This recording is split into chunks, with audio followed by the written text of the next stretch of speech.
Angele ko fe ka ufu ka wole nyimando amba fo ko aw bismillah Sherif la TV bamananga kuna funi kene ka mimbi wala wala like aw ye malikunga ani jien fa wara kunga ba fa yengo nenye apma seleye ka damina ni mali faba Bamako juma misiri ba magasin minu ndengumbe ala ulu sera ka lalla kuraye ala ni banyu mangela kado sababu okurubo ngari kera anga jamana fa bala Bamako minye manyema chamanye olu kume akene ka kerengereni yana dine nyemo wanga mamingume Sherif la TV jabarani to Abdul Karim Sakona ka jatala babakita samba fla antan saba kasara me sugu ba soro noy artisanai akara sababu ye ka cenindo abarakelaw ani yoro yere la noy immobilier ga ala barkala mangana nyuma do soro la magasin minu kun cene me sanfela na no ya annexie kasega a magasin kuraya wona ke sababu ye musaga minu be soro misriba kasega entretien ke kerengereni yama nyengew ana jiko magasin kura minu bora ka dilani abiti jo magasin keme an bina ne durula musaga minu dona kor abita sefa war million keme kononto an bi kononto ni buruburula abela jeli o bora Abouakar Samajare ku nale de a annexi nouveau bailleur mais bara ngon damna na fan koloflom na damna misriga lafiya kama ani mo mun ba kon na u bela jeli lafiya an jamana dingo lafiya kama an wona bara damna no folofole an na soro toro bi ala madunga la ni chama forana ina la fe na la sona ma toro mi ala madunga an se fen fe islamin dina de men langam amoke walhamdulillah ala latke ay bara mun sawati benas lamama ala ke abjara misriere bon nugon ta woni kuma ye alsa amela dili ni wona ko me jamana kono islamé den kilingina bela jilen ka kanna ni na mali dina misri be jen fa mo ga saka soro mun saka demesi islamé ta bolo konna bon magasin keme ani binan duru abiso o jatema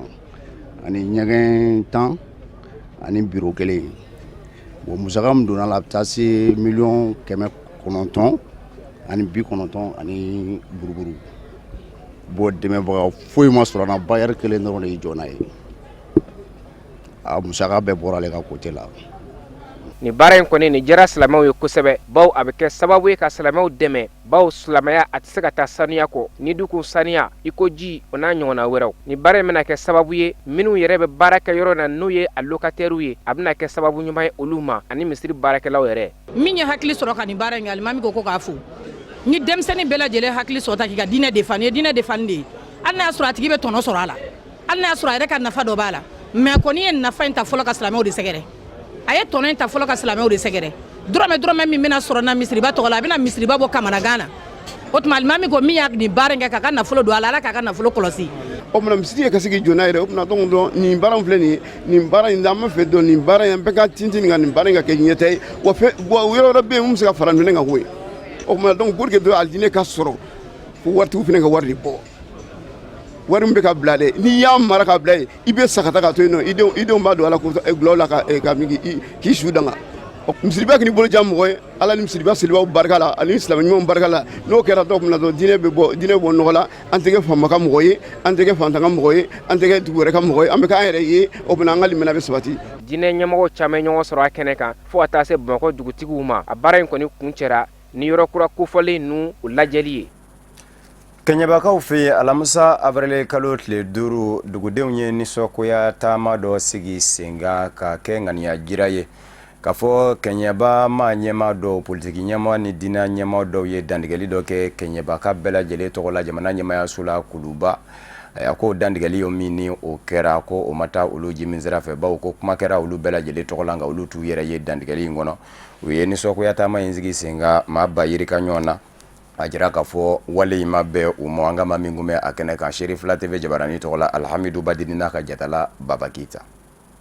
Kenyeba kan bora iko kono kulu demsen farama bakoro kan walasa kana tali ke ni tama mina kera kilometre fla bonyon ko kan wa adamne yoro kera Kenyeba kene mina fama ko bantu keita o kene kan tama kela yo kunshin hotel faleme yoro la niko kunshin Kenyeba prefecture la walasa ka tuka hamina ko fo maratigi la mauye wa tama kela temena Kenyeba mairie dafe niko kunshin tama damne na kene mika ni o place bantu keita kene ni tama imbolo dala Kenyeba kan fe walasa kuka dusuma kasa jira ka daka kuma tarake kuluba utogola politique mao ani jekulu were mao fe kuma minu majenai ka daka o kafola oluma machi kata kuluba ko kata kuma utogola ni minu ma nyefe na be wule ko député nous be tande député tambolo tuku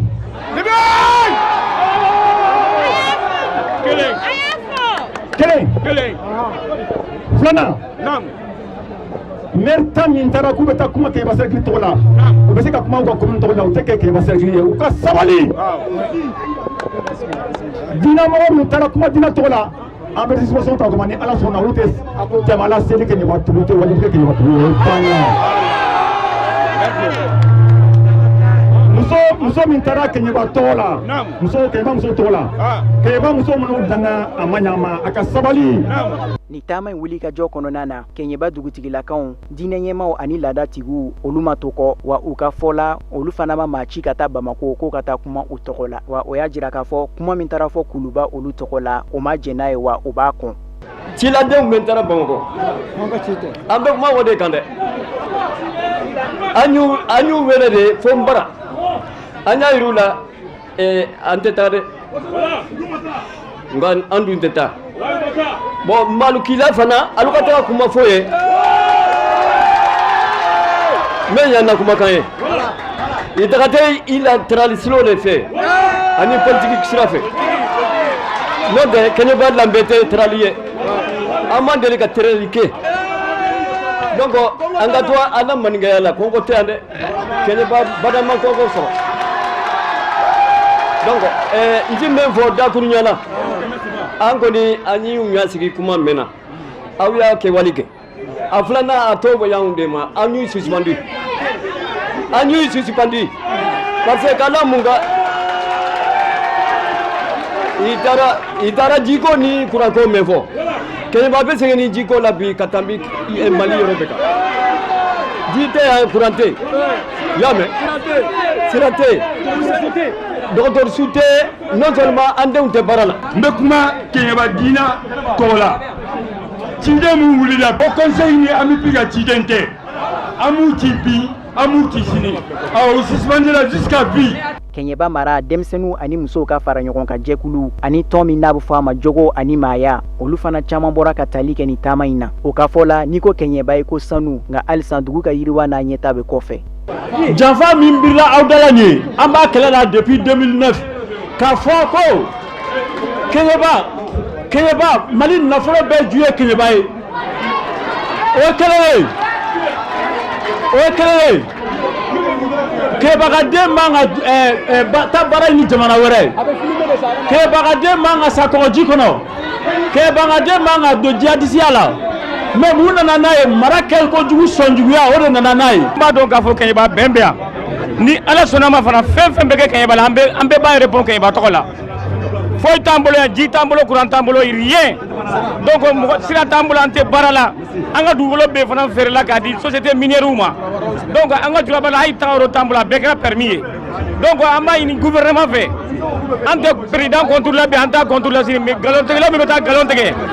sɛnɛkɛyɔrɔ t'an bolo donc a ka hakili to ni sigi ka fɔ ye damu ye gouvernement kana mɔgɔ ɲɛnamaw ta an ka sigi an ka kuma. Kɛɲɛba préfecture ma ɲɛmaw olu hakili sigi kan fɔ ka ɲɛsin ni taama in labɛnbaw ma ka jira o la k'a fɔ k'o ka laɲini ye mun ye olu bɛn'o lase jamana ɲɛmaw ma a kan ka fɔ yɔrɔ minɛ togo minɛ dugudenw ka lafiya an'u ka laɲini bɛ se ka sabati. Fangaɲinijɛkulu fara an ka wuli ɲɛma Modibo Sidibe ni a taama ɲɔgɔnw sera Sikaso mara la Nampalakaw fɛ yen bɔɲɛkun don tuma min ni a sera yen u y'a bisimila dugu foroba kɛnɛ kan o tɛmɛnen kɔfɛ dugu maa ɲɛmaw diinɛ ɲɛmaw ladala ɲɛma minnu bɛ Nampala u ye dugawudon kɛ a ye an ka maa minnu kun bɛ a kɛnɛ kan Amadu Jalo ani Ablayi Sogodogo. Ni wuli ka jɔ kɛ kun ye ka taama kɛ ka taa bɔ politiki tɔn far an ka wuli tɔndenw na Nampala mara la ani ka baara ɲɛbilaw boloda juwe kalo nata kalata hukumu kɔnɔna na far an ka wuli tɔnden minnu bɛ Nampala bolofara kɔnɔna na o tɔndenw y'a jira ko b'u jɛniyɔrɔ fin kalata nataw la walasa u ka cɛbɔ ka se ka san sɔrɔ. A bɛ baara kɛ cogo min na a b'a kɛ ni kɔrɔlen ni kira ye a bɛ mɔgɔkɔrɔbaw kumakan kɛ ka Mali labɛn ko n'o tɛ Mali tɛ se ka labɛn ka d'a kan Mali yɛrɛ tɛ se ka a bɛ dingɛ min kɔnɔ f'an ka kɔrɔlen yɛrɛ dɔn k'o de bɛ se ka fɛɛrɛ kɛ ka Mali la o la a nana can don campagne don mais fɛn dɔ bɛ campagne senkɔrɔ parce que fɔ kodɔn dɔ ka kɛ a kɔnɔ min bɛ a yira k'a fɔ ni n kɛra fagama ye n bɛ se ka Mali dilan mini bɛ anw fɛ yan mini b'an fɛ anw ka dugukolo a tilala saba ye fila mini ye fila ta a kɔlɔlɔ t'o la mais anw tɛ fɛn dɔn anw tɛ fɛn fɔ l'école bɛɛ tiɲɛnen don fɛn tɛ yen n'an m'an jigi da kan ko min nana an fɛ yan k'o bɛɛ de d'an ye. An ye min ɲini tiɲɛ yɛrɛ ka di an bɛ yɔrɔ min na bi jiko bɛ yan ne yɛrɛ bɛ yɔrɔ min na bi ne ye Nampala muso ɲɛmɔgɔ ye nka n jɔrɔlen don Modibo Sidibe nalen a diyara n ye ne maminɛ Balo ka bɔ Nampala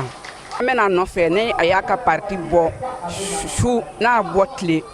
ne kɔni ne bɔra yɔrɔ yɔrɔ kan jɔ musow bɛ jɔ n'a y'an dɛmɛ an b'a fɛ welewelekan bɛ ne bolo ka se Modibo Sidibe ma dekun 3 bɛ ne kan jiko an bɛ yɔrɔ min ni mɔgɔ y'a fɔ Nampala tɔgɔ bɛ yɔrɔ min na kɔfɛ k'a bɛ kɔlɔnɔ ji min a bɛ balayila an bɛ kɔlɔnɔ ji min a ji diya nɔgɔlen don sisan pɔn an ka pɔnpe bɛɛ tiɲɛna o gɛlɛya filanan balo t'an na bɔla dunɔ ka ca. Far an ka wuli maa ɲɛmaw u ka taamaw kɔnɔna na ka taa bɔ Nampalakaw na Nampala musow ani denmisɛnninw olu ka kumafɔlen bolila mun kan o de ye degun minnu bɛ Nampala kan kabini waati jan. Far an ka wuli maa ɲɛmaw olu ye hakilisigi kan fɔ ka ɲɛsin u ma ni fɛɛrɛ ni dabaliw tigɛli ye walasa ka fu siri ni degun kofɔlen ninnu na. Mɔgɔ caman a sera yɔrɔ caman ni problème kelen bɛ yɔrɔ bɛ jiko bɛ yen dɔgɔtɔrɔsoko bɛ yen fɛnw bɛ yen mɔgɔ bɛ ka ca dɔgɔtɔrɔso kɛra hali bɛ fɔ ka dɔ kɛ k'a fara kan mɔgɔ bɛ ka caya ji bɛ ka dɛsɛ an bɛna ji matarafa cogo min fo k'o kɛ nin bɛɛ bɛ labɛn de k'a don plan kɔnɔ a tɛ kɛ placable ne n'u ye kɛ ka boli ka n'o kɛ ne n'u ye kɛ ka boli k'o kɛ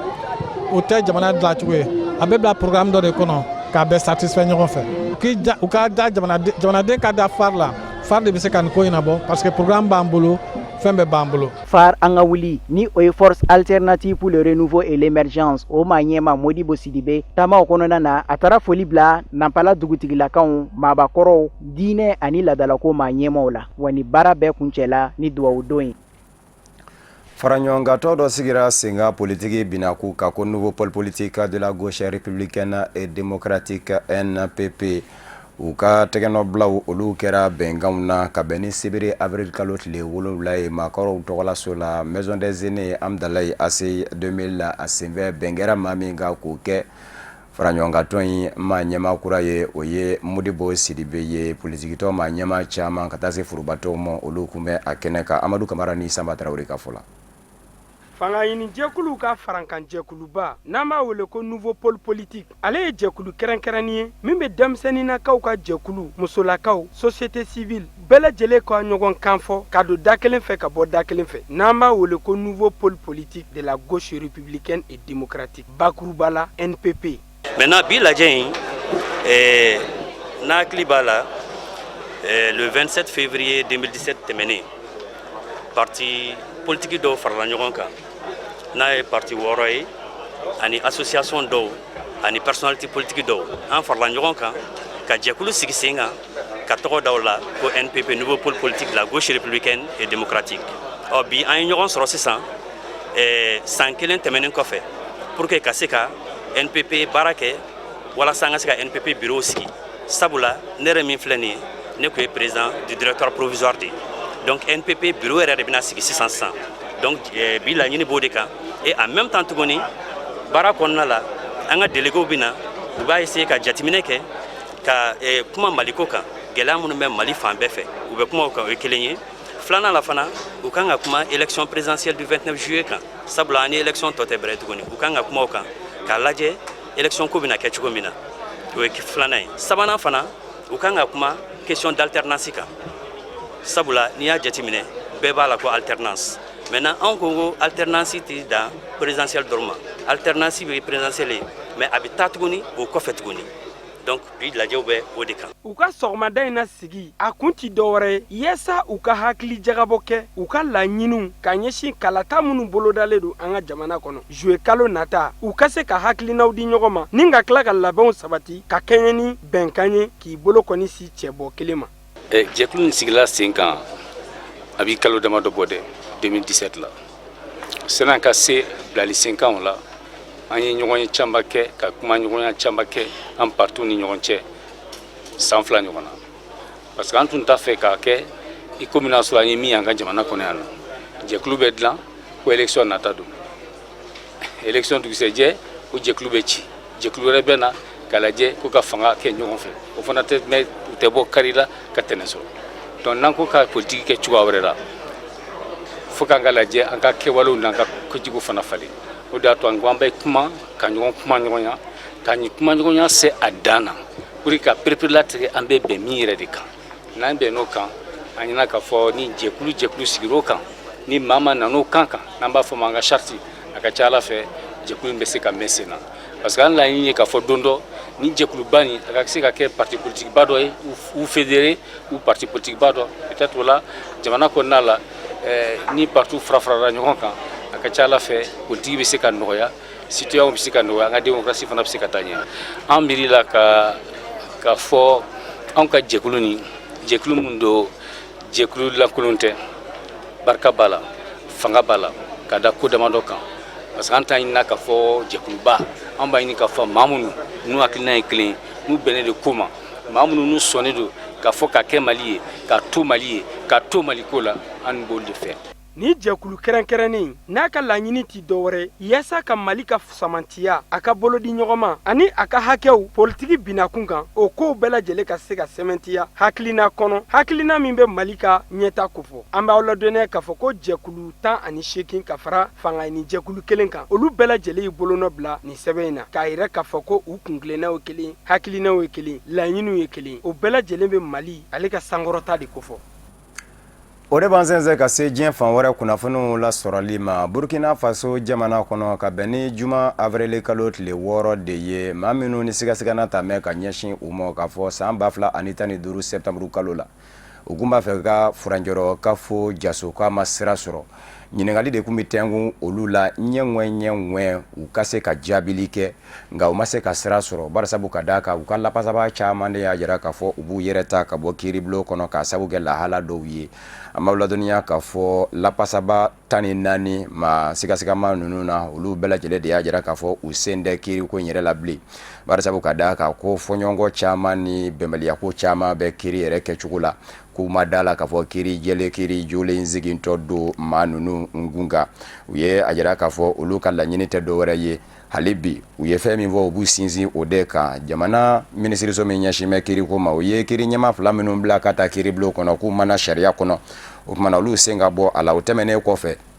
u ye maa ɲɛma minnu fɔ k'olu ka kɛ seere ye kiiribulon kɔnɔ ni o ye bi jamana ɲɛma Roch Marc Christian Kabore ka taa se furanjɛrɔ fanga maa ɲɛma Michel Kafando ani Macky Sall Sénégalkaw ka jamana ɲɛma CEDEAO tɔgɔ la ale min nana surunani do la a kuma ka taa se Bɛnɛnkaw ka jamana ɲɛmakɔrɔ Yayi Bonima ani lasigiden dɔw fo ka taa se Mɔsi ɲɛmaba Moro Nabamɔ olu ka yebaliya kiiribulon kɔnɔ ko kumana ko olu sen tɛ a ko la u ye a jira k'a fɔ u kɔni bi bɔ nin cogo in de la nka min ye kiiri ɲɛma ye ale y'a jira k'a fɔ kiiri in bi laban ka torinko kura ka taa bila mɛ kalo tile 9 nata la Burkina Faso jamana kɔnɔ Christophe Birba ni lapasaba do ale ye a jira k'a fɔ maa 2 minnu bɛ kiiri ɲɛmaw la kiiribulon kɔnɔ fɔ u ka senbɔ de a y'a ko olu to kuma nɛmɛ maa si ye olu ti jɛn'a ye u ka ye kiiribulon kɔnɔ o tɛmɛnen kɔfɛ seerew bɛɛ lajɛlen fɛnɛ ka ye walasa olu fɛnɛ ka laseliw ka se ka kɛ maître Olivier Yelkone ni ale ye général Gilbert Diendéré maa min kun b'a fɛ ka kafo yɛrɛ jaso ale ka lapasaba a y'a yira k'a fɔ labɛn ma sabati walasa kiiri jolen ka sigi sen kan olu b'a fɛ kiiri ka kɛ kiiri min ni a bɛ jan don lapasabaw ka laɲiniw na k'olu kɛrɛnkɛrɛn ko nka k'o tɛn dɛ a y'a ko kiiri a labalani k'o man di u ye nka min ye procureur militaire ye ni o ye kiiribulon kɔnɔ maa min bɛ jamana tɔgɔ la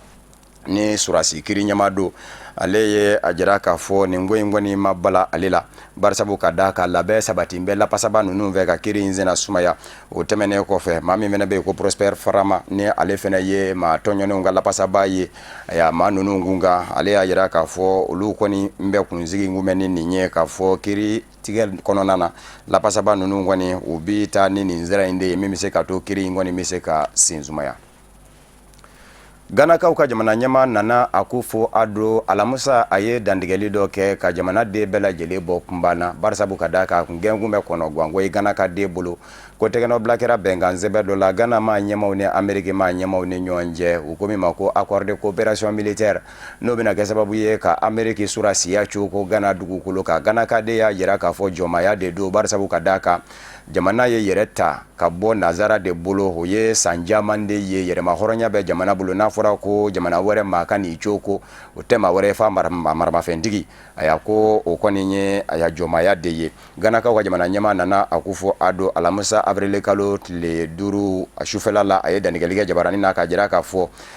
surasiya Ameriki jamana kɔnɔ a tɛ se Gana jamana kɔnɔ surasi kelen tɛ Ameriki ka den la min bɛna na cogo Gana dugukolo kan ko barisabu ka d'a kan ale ye maa ye maa min kɛmɛ k'i janto fɛn dɔ la fɛn jumɛn don maa minnu ni olu bilara ɲɛ olu ye wulikajɔw ni kɛlɛw de kɛ min bɛ se ka to farafin Gana ka den bɛ se ka bɔ nazara ka jɔnya la n'a fɔra ko olu y'o kɛlɛ kɛ ko sen ka jɛ ko bolo ka jɛ olu dalen ale kan laban ka na ni ka na ni olu ye k'a b'i n'a fɔ a y'olu su janfa ko kumana ko Gana ka den k'i hakilina tigɛ k'a fɔ Ameriki ka den surasilama natɔ tɛ cogo Gana dugukolo kan an b'aw ladɔnniya k'a fɔ tɛgɛnɔbila kɛra bɛnkan in kɔni na ni o ye coopération militaire ye a bɛ kɛ sababu ye Gana jamana a ka dɛmɛ sɔrɔ ka bɔ Ameriki jamana yɔrɔ dolari wari miliyɔn 20 mina ani kɛlɛcɛw ka dɔnta ka wuriyali ye o b'i bolo da Gana kɛlɛcɛw ye n'o kɛra Gana bi a ka dugukolo di Ameriki mɔ sanfɛla fɛnɛ o bɛ di Ameriki mɔ kwaji kana a dugumana o fɛnɛ bɛ di u ka se k'u ka labɛnw sabati Nana Akufo Addo kɔni y'a jira k'a fɔ a tɛna kɛ nka dɔw kɔni y'a jira k'a fɔ tɛgɛnɔbila kɛra bɛnkan sɛbɛn in na aya a bɛna na kɛ cogo min sa bɛɛ de kɔni sigilen bɛ k'o de lajɛ barisabu ka d'a kan tɛgɛnɔbila kɛra bɛnkan sɛbɛn la nka jamana ɲɛmaa ko u kɔni tɛna cogo Gana dugukolo kan Juma avril kalo tile 6 kalata labɛnni jɛkulu ɲɛma Kongo Kinshasa jamana kɔnɔna de do Corneille Nanga a ye dantigɛli kɛ kunnafoni dilaw ye ka jira k'a fɔ olu ye sɛgɛsɛgɛliw minnu kɛ kalata sɛbɛnba ka k'u ye fiɲɛ caman sɔrɔ a la barisabu ka d'a kan kalatalaw minnu sɛbɛn bɛ kalata sɛbɛnba kan ni a bɛ t'i jɔ maa miliyɔn 40 ani 200 ni 87 ani 7 ni 300 ni 85 la ko dɔw tɔgɔ sɛbɛn bɛ sigiyɔrɔma 2 ni u k'a ma ko doublon o ma bɛ t'i jɔ maa miliyɔn 5 ani 300 ni 81 ni 1 ani 70 ani 7 ani 60 ani 3 o tɛmɛnen kɔfɛ den minnu ma se kalata ye o ma 902 ni 290 olu fɛnɛ yera k'u y'o bɛɛ lajɛlen jɔsi a y'a yira k'a fɔ don nataw la maa minnu kɛra ko in kɛbaa ye kalata labɛnni jɛkulu baarabaw la a y'a ko u n'a bɔ u jɔyɔrɔw la ka laban ka kiri ni wɔyɔ wuli u nɔfɛ maa minnu fɛnɛ y'u tɔgɔ sɛbɛn k'a dɔn k'a fɔ u tɔgɔ sɛbɛn bɛ ka taa sɛbɛn siɲɛ fila ko olu fɛnɛ na wele bɔgɔ jeninen kan a y'a yira k'a fɔ kalataw minnu kɛra san 2006 ani 2011 o kalata lasulu tara kalata sɛbɛn min na ko a kɛcogo man ɲɛ bawo kalata sɛbɛn in ka kun ladilan tɛ ladila cogo ɲuman na a ko san 2017 ni 2018 min ni olu kɔni kɛra ko maa bɛ se k'a fɔ ni kalata tora ka kɛ ni olu ye bɛɛ a y'a ko jaabi ɲumanw bɛ se ka bɔ a kɔnɔ Chadikaw ka jamana ɲɛma Idrissa Déby Itno ni fanga sinamatɔnw ye ɲɔgɔn ye ani olu minnu dɛsɛngu mɛ ka sigi u bɛn'a kan k'a fɔ wasadensigi kalata ni Ala ma basi wɛrɛ kɛ a bɛ kɛ ɲina san 2018 a ye a jira fanga sinamatɔnw na k'a fɔ min ye wasadensigi kalata min ni a mɛn bɛ a sen dɛ kɛ kabini san 2015 n'a kun kan ka kɛ a bɔra jɔ a kɔrɔ o la fo kana se bi mɔ n'Ala ma basi wɛrɛ kɔni kɛ a bɛ kɛ ɲina nza kɔnɔ Idrissa Déby Itno an b'aw ladɔnniya k'a fɔ février kalo la san 2017 a kun y'a jira k'a fɔ a bɛ kɛ nka o la labanna k'a jira k'a fɔ a tɛna se ka kɛ barisabu ka d'a kan ko nafolondanya o bɛ wakande la a ko fɔ san 2019 nka a ye labɛn min sabati ka kɛnɛba min sigi sen kan min bɛ se ka to yɛlɛma bɛ se ka don jamana sariya sunba la ko forum inclusif ni fanga sinamatɔnw banna ka ye a kɛnɛ kan o kɛra sababu ye a yɛrɛ k'a lajɛ ka kɔsegi bɛlɛ bolo da ka fanga sinamatɔnw ka kuma ɲɔgɔnya don a n'u ni ɲɔgɔn cɛ o de senfɛ u sera ka kuma nka kɔni jira la k'a fɔ fanga sinamatɔ min bɛ wele ko front de l'opposition nouvelle pour l'alternance et le changement FONAC o min gungɛngun bɛ k'a jira k'a fɔ ɲɔgɔnkunbɛba min kɛra ko yɛlɛma bɛ don jamana sariya sunba la k'e tɛ jɛ ni a ye o ma ɲɛma yɛrɛ kun bɛ kɛnɛ kan an b'aw ladɔnniya k'a fɔ Chadi jamana b'a fɛ ka na ni a y'a fanga kun 4 n'a ye ni o ye 4e république ye a kɛn bɛ ka fanga yɛrɛ kolo gwiri bɛɛ lajɛlen di jamana ɲɛmayaso ma ni u k'a ma ko régime présidentiel kɛlɛ kɔni bɛ yɔrɔ min na u b'a fɛ ka don ni fɛn ye wasabulo de kɔnɔ nka fanga sinamatɔnw ko fɔ se ka kɛ jamanadenw de mɔ barisabu ka d'a kan jamanadenw de ye kala ta a ye o kumana olu de kan k'u nɔgɔ ta awɔ ani a ye ni ɲɔgɔn cɛ Brazilkaw ka jamana ɲɛma min ye Brazil jamana jɔ a ka kumaw na jamana ɲɛmaya la ni o ye Lula ye a bilama kiri ni wɔyɔ min wulilen kun do a nɔfɛ kiri jatigɛlen ye a jira k'a fɔ san 12 kaso a kan ka o de kɛ nka Luis Inacio Lula da Silva jamana ɲɛma kɔrɔ in a kun banna k'i yɛrɛ di kiri ma ɲɛmaw mɔ bɔgɔ jeninen ma ka taa datugu ko in kɔni sɛbɛkɔrɔ gwɛlɛyara k'a daminɛ alamusa ka dugu jɛ juma na fo kana se ayiwa sibiri kɔni mɔ a kun dango bɛ i kalifa a yɛrɛ tɔgɔla jɛkulu dɔ kɔnɔ bawo man yɛrɛ yana ka kɛ jamana ɲɛma ye nɛgɛlabaaraba de kun do ni o ye menuisier métallique ye a y'a bololabaarakɛla de kun do a nane fanga na fana a ye ɲɛdakura di Brésil mɔ min ye sɔrɔ siraw ye olu sɛbɛkɔrɔ yiriwala nga mamina ni a ye a yɛrɛ ka maabila jamana ɲɛmaya la a nɔna ni o ye musolaka ye Dilma Rousseff ni o fɛnɛ labana kana wuli ka sabu kɛ ko yuruguyurugu ko dɔw bɛ ka sen yira o la o yɔrɔ bɛɛ ko nana tɛngu a yɛrɛ la ko dɔw bɛ deli k'a laja ni dakabana so dɔ ye kwajida la fiɲɛ bi maa fifa yɔrɔ min na mɛnja kadara kɔnɔ a y'a ko jango a bɛ se ka nɔgɔya sira bɔ u ye baara cogoyaw la min bɛ se ka to u bi tɔnɔbaw sɔrɔ a kɔni gɛmɛ k'a jira k'a fɔ ale kɔni somadeli ka ye a bolo tuma min na ni a taara i yɛrɛ kalifa bololabaarakɛlaw a ka jɛkulu syndicat des métallurgistes olu ka jɛkulu kɔnɔ a y'a Sao Paulo duguba kɛrɛfɛlaw la a kanubaw fɛnɛ bɔra ka taa yen ngoli ko lakana tigilama si tɛ se k'a fɔ k'i bɛ gwɛrɛ k'i bɛna minɛ nin yɔrɔ in na a kɔni ngwɛlɛyara barisabu ka da ka juma de kun dilen kun do a mɔ kiri fɛ a ka bɔ k'i yɛrɛ di a ka taa datugu san 12 kaso min ni o kiri jalatigɛra a ka t'o kɛ a kɔni ngwɛlɛyara kana se sibiri kɔni ma Lula a sina ka bɔ ka dantigɛli dɔ kɛ k'a jira k'a fɔ ale tɛ sariya ni sanjɛ ale bi jɛ n'a ye k'a yɛrɛ di nka a k'a dɔn k'a fɔ min ye jamana den minnu ni olu bilan bɛ a la bi k'a jiginniw la k'a tigɛr'u la kɛrɛnkɛrɛnnenya ko jamana kunnafonidilaw k'olu de kɛ mɛ k'ale tɔgɔ kɛ u dalagwɛsɛ ye ko foyi man di u ye bi u ka Lula kɔni ye kaso kɔnɔ k'o ta k'o kɛ u ka kunnafonidi gafe bɔlaw ye ko ye n dabɔkun ye o de ye a ko nka ale fura dama a b'a fɔ a ma deli ka surɔfɛn minɛ ma bolo wa kiri o kiri sigira sen kan a y'a bɛɛ lajɛlen jaabi kiri ɲɛma minnu kan ka tiɲɛ fɔ olu bɛɛ lajɛlen ye kalo tigɛ a ko ale ka ɲɛnamaya kɔnɔ san 70 ani san 2 ale si bɛ o de la fɛn camanw bɛ olu kɛra ale la a ye minnu gu ko nka ko nin kelen ni k'a ti yafa nin janfa a kolokolobaw mɔ ko wa ko ni ala sɔnna ma ko don nataw la ko nin tɛ a bannen ye ale bɛ se k'a fɔ a daminɛnen de ye nin ye bawo kalata min kan ka kɛ octobre kalo nata ni kiri kun ma wuli a nɔfɛ k'a minɛ k'a datugu maa caman kɛ kun bɛ k'a jira k'a fɔ ale de bɛ sɔn ka tila ka na a yɛrɛ sigiyɔrɔ la tun barisabu ka d'a kan maa man di don a kanuba ka ca jamana kɔnɔ a kɔni y'a jira k'a fɔ politiki kɛlɛ k'a ma ban n'ala sɔnna ma ko a na laban ka segin ko maaw na tila k'a tɔgɔ mɛn Brésil ko la farikolo ɲɛnajɛ nasara ka taka saba u k'a ma ko judo maa min bɛ a ɲɛmaya la farafina bɛɛ lajɛlen o ye an balimakɛ Abibu Sisoko ye kabini san 2016 o kadara de kɔnɔ Tunisie jamana kɔnɔ a fa b'a la Tunisa ka daminɛ avril kalo tile 12 ka taa sa tile 15 ma san 2018 taka saba farafina ɲɔgɔn bɛ siɲɛ 39 kɛnɛ bi sigi sen kan Mali taka saba kɛbaw olu bɛ labɛn la min bɛ se ka to u bɛ se ka Mali kunnawolo ni ka jɔnjɔ kɛ k'an lasɔrɔ Mali jamana kɔnɔ u bɛ labɛn la Isufu Kulubali Samba Traoré olu sera ka i ɲɛda u ka labɛn cogoyaw kan k'u kɛ soma sama ye an bɛɛ lajɛlen ma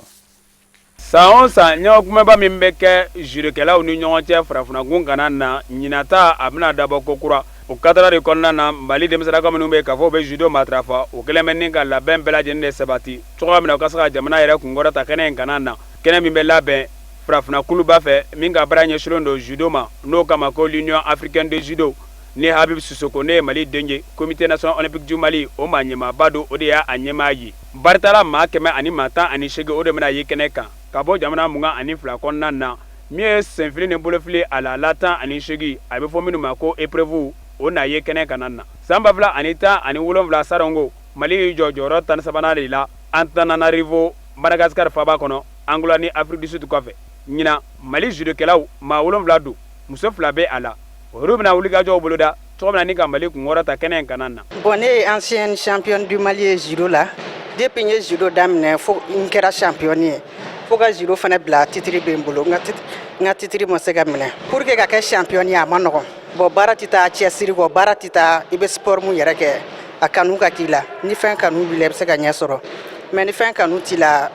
a ɲɛ sɔrɔli ka gɛlɛn. Bon ne bɛ mun fɔ sisan judokɛlaw ye surtout musolakaw minnu tatɔ filɛ nin ye championne d'Afrique la Tunisie u k'u cɛsiri hali bi judoko in na. N'u taara u k'u hakili sigi u ka kɔnbaw fɛ n'u ka entraîneur ye mun f'u ye u k'u ka entraîneur lamɛn bon k'u hakili t'u ka poids kow fana na. Bon n ye fɛn caman jateminɛ parce que n ye compétition internationale caman kɛ n y'a ye judo tɛ taa baara in de kɔ comme n y'a fɔ cogo min na baara kelen de don f'i ka baara de kɛ. Bon maintenant baara in tɛ taa cɛsiri de kɔ parce que kɔfɛla la olu ka baara bɛɛ de bilalen don judo kama. Bon yan nɔ an bɛ baara wɛrɛw de kɛ an bɛ taa judo kɛ. Bon an b'o kɛ cogo cogo bɛɛ la an bɛ résultat sɔrɔ parce que Île Maurice ne kɛra 4e champion d'Afrique ye. Bon n dun bɛ n ka baara kɛ o kɔfɛ de n bɛ taa judo kɛ. Bon ne hakili la ne mɔgɔ ye courage ta ka baara kɛ i bɛ se ka ɲɛ sɔrɔ judo la. Bon an ka baara kɛcogo min b'a la o ye denmisɛn minnu ye championnat kɛ n'u gagnera. Bon na ala ye nɔgɔya k'an ye k'a fɔ ko denmisɛnw bɛna ta u la ni a bɛɛ bɛ se ka taa o de ka d'an ye mais n'a bɛɛ tɛ se ka taa an bɛ se k'an wasa don kelen-kelen minnu fana na k'olu fara ɲɔgɔn kan ka taa n'olu ye an b'a kɛ o kɛcogoya la parce que fɛn bɛɛ bɛ taa a tɛ se ka kɛ musaka kɔ. Bon musaka ko dun bɛ yɔrɔ min na bi bɛɛ b'a cogo dɔn. Catégorie 7 de don cɛmaninw na catégorie 7 de don musomaninw fana na. Bon olu catégorie 7 fɛn fɛn bɛɛ bɛ na mɔgɔ b'olu kɔnɔna la olu bɛɛ de bɛ fara ɲɔgɔn kan. Tuma dɔ la i bɛ se k'a sɔrɔ catégorie kelen kɔnɔna la mɔgɔ 30 ni kɔ b'o la mɔgɔ 40 bɛ dɔw la mɔgɔ 20 bɛ dɔw la mɔgɔ 10 ni kɔ bɛ dɔw la mɔgɔ dɔw yɛrɛ bɛ yen nɔ olu tɛ tan bɔ. Bon a bɛ se ka kɛ catégorie dɔw yɛrɛ bɛ yen nɔ mɔgɔ t'o la yɛrɛ parce que kilo hakɛw de don. Bon maintenant n'olu bɛɛ nana sisan o de la an y'o championnat kɛ Kayi aw yɛrɛ bɔra olu kalama. Bon championnat kɛlen mɔgɔ bɛ se ka kɛ premier o la Mali yɛrɛ bɛɛ la olu premier de bɛ fara ɲɔgɔn kan o n'olu ka deuxième k'olu fara ɲɔgɔn kan k'olu bila entraînement na pour que an bɛ se ka niveau yɛlɛn dɔɔni. Bon Mali ka position kɔni an bɛ yɔrɔ min na bi na an bɛ ɲɛfɛla ɲinini na an tɛ ka sɛgɛn o baara la nka an b'a kan kɔni an b'a kan parce que baara mɔgɔ ko bolokɔnden kelen tɛ se ka bɛlɛ ta ni mɔgɔw farala ɲɔgɔn kan an bɛ ɲɔgɔn dɛmɛ ni hakili ni baara kɛtaw ye o de b'a to n'an bɛ se ka san sɔrɔ kosɛbɛ. Ni fɛrɛ kɛnɛ min filɛ nin ye senfile ani bolofili matarafabaw bolo n'o ye judo kɛbaaw ye a bɛ kɛ sababu ye malidenw ka se k'u ka galabu kɛnɛya dɔn farafinna den tɔw cɛma nka o ka wulikajɔw an'u ka senkolaw o si tɛ se k'a dɔn cogoya si la fo ni jamana ɲɛmaaw y'o o bolo don o kɔrɔ cogoya min na u ka se ka ɲɛ sɔrɔ wulikajɔw kɛnɛ kan farafinna gun kana na. Silamaya dusukun kaminen do Mali jamana kɔnɔ Lafiyabugu alimami sigida 4 ni o ye Imam Dawuda Aidara ye dabama ka wele sera a ma tarata tɛmɛnen Tunisie jamana kɔnɔ furakɛli senfɛ Imam Dawuda Aidara ni ale kun ye Lafiyabugu juma misiri fɔlɔ alimami ye furakɛli nzɛbɛ dabama ka wele sera a ma an bɛ aw ladɔnniya ka fɔ ale de kɛra maa gale ye ka tɔnsigi tɔ min ɲɛsinnen do kuranna durusilaw ma o tɛmɛnen kɔfɛ maliden gale min fɛnɛ ye jɔnjɔ ta kuranna yɛrɛ kalanjogo cɛɲi na Saudiya jamana kɔnɔ ale de do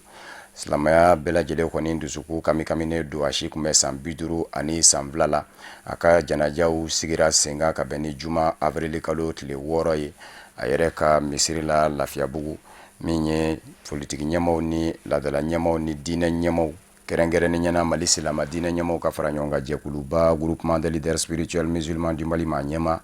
silamaya dɛmɛtɔ ansaru ɲɛjɔyɔrɔ a Seyada Sherif Usman Madana Haidara ale kun bɛ kɛnɛ kan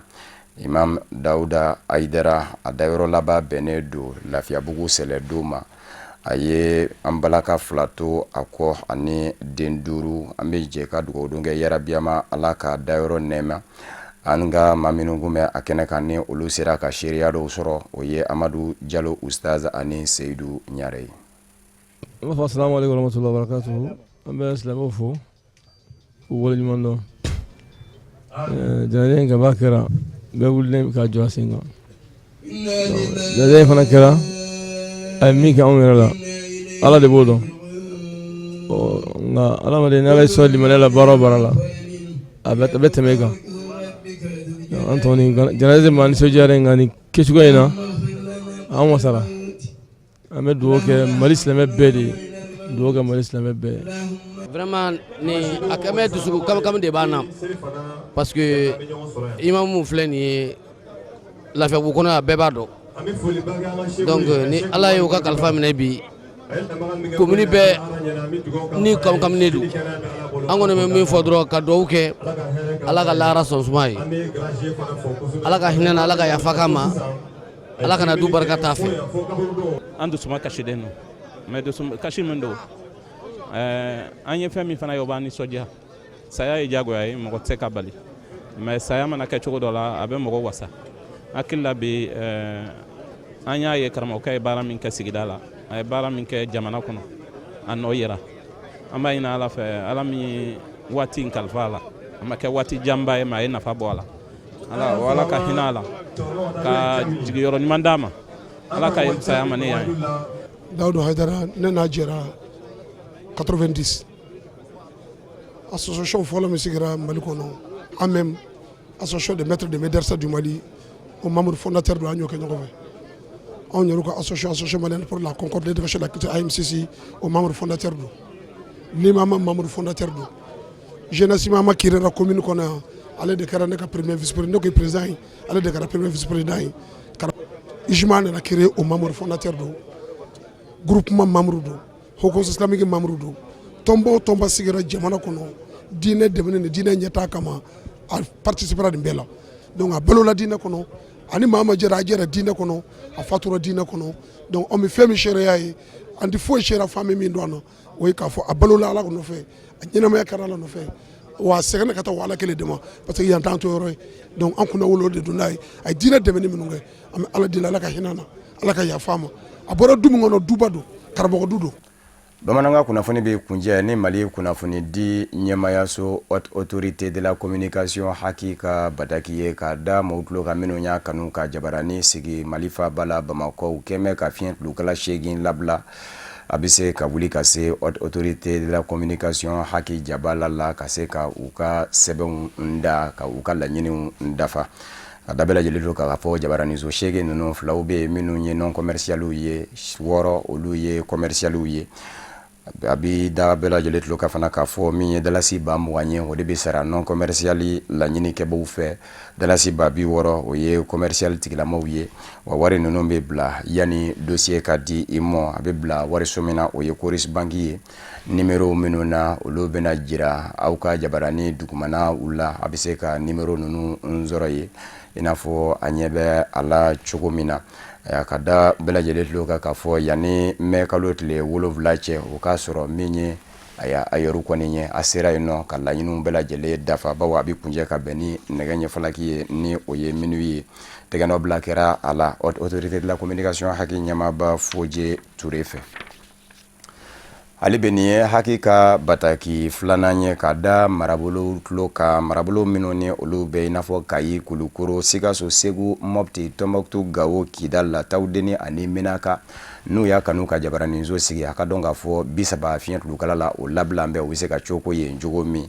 o kumana min ye 30 ninnu ye 20 olu ye commercialiw ye 10 ye non commerciali ye a bɛ daw bɛɛ lajɛlen tulo kan k'a fɔ marabolo kelen jabaraniso sabade yamaruyalen don 2 ye commerciali ye 1 o ye non commerciali ye o kumana sɛbɛn minnu ni a kan ka taa olu nɔfɛ ka se ka laɲiniw dafa ka bɛrɛ bɛn ni sariyaw ye o sɛbɛnw bɛ sɔrɔ autorité de la communication haki jabala la ni o filɛ nin ye Amdalaye ACI 2000 la immeuble du contrôle général des services publics la aya o ye u jabala ye ka bɛn ni avril kalo tile 6 ye baaraw daminɛna ka ban o kumana min ye musaka min ni o kan ka bɔ non commercialiw o ye dalasi ba 20 ye commercialiw ye dalasi ba 60 ye wari ninnu bɛ bila yanni sɛbɛnw sɔrɔli cɛ kɔntiw minnu na Coris banki la ni o ye haki ka kɔnti ye o de jiratɔ filɛ nin ye jabarani dugumana na aw ye i n'a fɔ a yɛrɛ ɲɛ bɛ a la cogo min o kumana baara ninnu ka kɛ ka bɛn ni mɛ kalo tile 7 nata ye san 2018 minnu ye a bɛ kunjɛ ka bɛn ni o de ye faamuyali ko ɲuman ɲini bɛ bɛɛ lajɛlen fɛ bɛɛ lajɛlen k'o sɔrɔ bataki kɔnɔ kuma na tɛgɛ nɔbila kɛra a la Aki ma ɲɛma Fodje Ture fɛ o de fana bɛ dansigi bamanankan kunnafoni na min farala ɲɔgɔn kan ka lase aw ma kunnafoni diso ɲɛmaaso fɛ ka bɛn ni nin kuma in ye k'a fɔ ka wale ɲuman dɔn Mali kɔnɔ ani Mali kɔ kan minnu kɛ kun bɛ ka ɲɛmada ka ɲɛsin jabaraniw ma walasa faamuya bɛ se sɔrɔ aw fɛ Seri Fila tɛ bamanankan kunnafoni na laseli wɛrɛ bɛ ka fana Bajili de sɔrɔ yanni o cɛ a kan bɛɛ diɲɛ waati wɛrɛ n'Ala sɔnna ma.